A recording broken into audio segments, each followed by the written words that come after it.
semua gaji saya harus dikembalikan. Total 140 miliar. Upaya penculikan.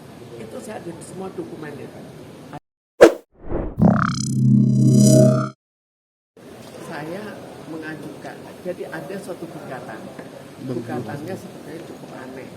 Gugatannya saya harus membayar ganti rugi, semua gaji saya harus dikembalikan. Lalu di situ juga saya tanya ke Kemenaker. Mereka mengatakan bahwa gaji itu adalah hak, tidak bisa diminta kembali. Jadi bertentangan dengan pengadilan. Lalu apa yang terjadi dengan gaji? Gaji selama saya bekerja, coba bayangkan, bekerja 50 tahun ya, kembalikan plus karena didobel-dobelin. Lalu apa alasannya? Alasannya pun juga aneh. Alasannya hanya saksi. Saksi itu ada dua kan, saksi dari pihak Bluebird dan saksi dari saya.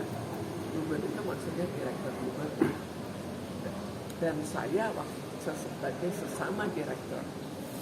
Dari saksi saya, semua mengatakan saya bekerja keras.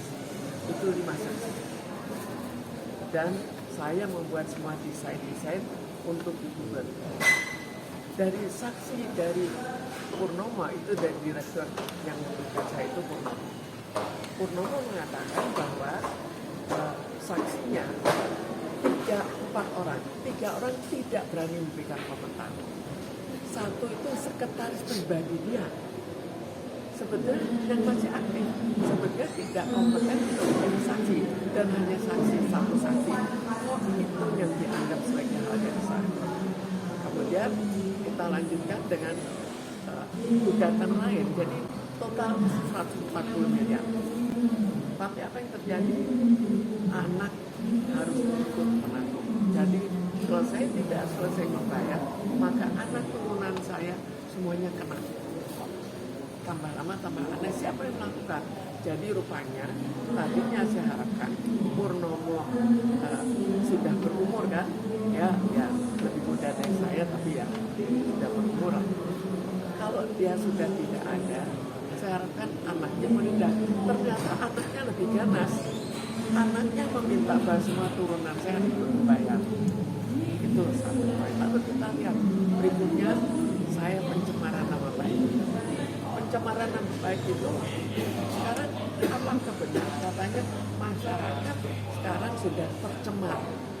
Gara-gara saya, masyarakat menilai bahwa Bluebird kurang baik. Tapi sekarang ada persoalan, ada Bluebird dan ada Bluebird itu ada dua. Lucu. Jadi ada PT Bluebird Taksi sejak tahun 71. PT Bluebird Taksi banyak ada 4 pengusaha yang berkumpul. Jadi bohong, bahwa itu hanya Purnomo dan kakaknya bohong. Tapi banyak pengusaha berkumpul dan pengusaha ini semuanya sama-sama memberikan dana, menyetor dana untuk membuat PT Bluebird Taksi sama-sama mengelola. Satu persatu digeser. Jadi satu Teguh Budiman digeser pada tahun 1983, ada lagi Yusuf Elham pada tahun 1986, saya 2 kali, satu tahun 2001 dan tahun 2013. Yang 2001 itu lucu lagi. Jadi sebelumnya dibuat teror. Teror apa? Teror bahwa akhirnya saya diculik, upaya penculikan. Itu saya ada di semua dokumen itu. Ada nomor-nomor dokumen. Jadi sudah ada pernyataan resmi dalam hubungan dengan penculikan. Dan kalau berhasil diculik, dioper di tim, jadi timnya 14. Dioper ke tim 4. Tim 4 itu lebih profesional. Jadi masa ada tim penculik yang mundur karena dia bilang saya tidak mau terlibat dalam pembunuhan. Akhirnya dalam waktu sekian lama saya tidak berhasil diamankan, tapi yang berhasil diamankan dan berhasil terbunuh tidak tahu karena apa, itu adalah salah seorang yang hubungannya dengan masalah gugatan 11 miliar oleh pemegang saham lain. mungkin pernah tahu bahwa ada pemegang dianiaya, akhirnya dia gugat 11 miliar. Lah dia punya anak buah yang menjadi saksi. Anak buah itu bersama dengan saya dikatakan loh, orang ini berbahaya. Kalau ada kesempatan tabrak dan pada dia terjadi tabrakan sekarang dan dia meninggal, apakah tabrakan itu oleh tim penculik itu tidak tahu, tapi kok mirip-mirip.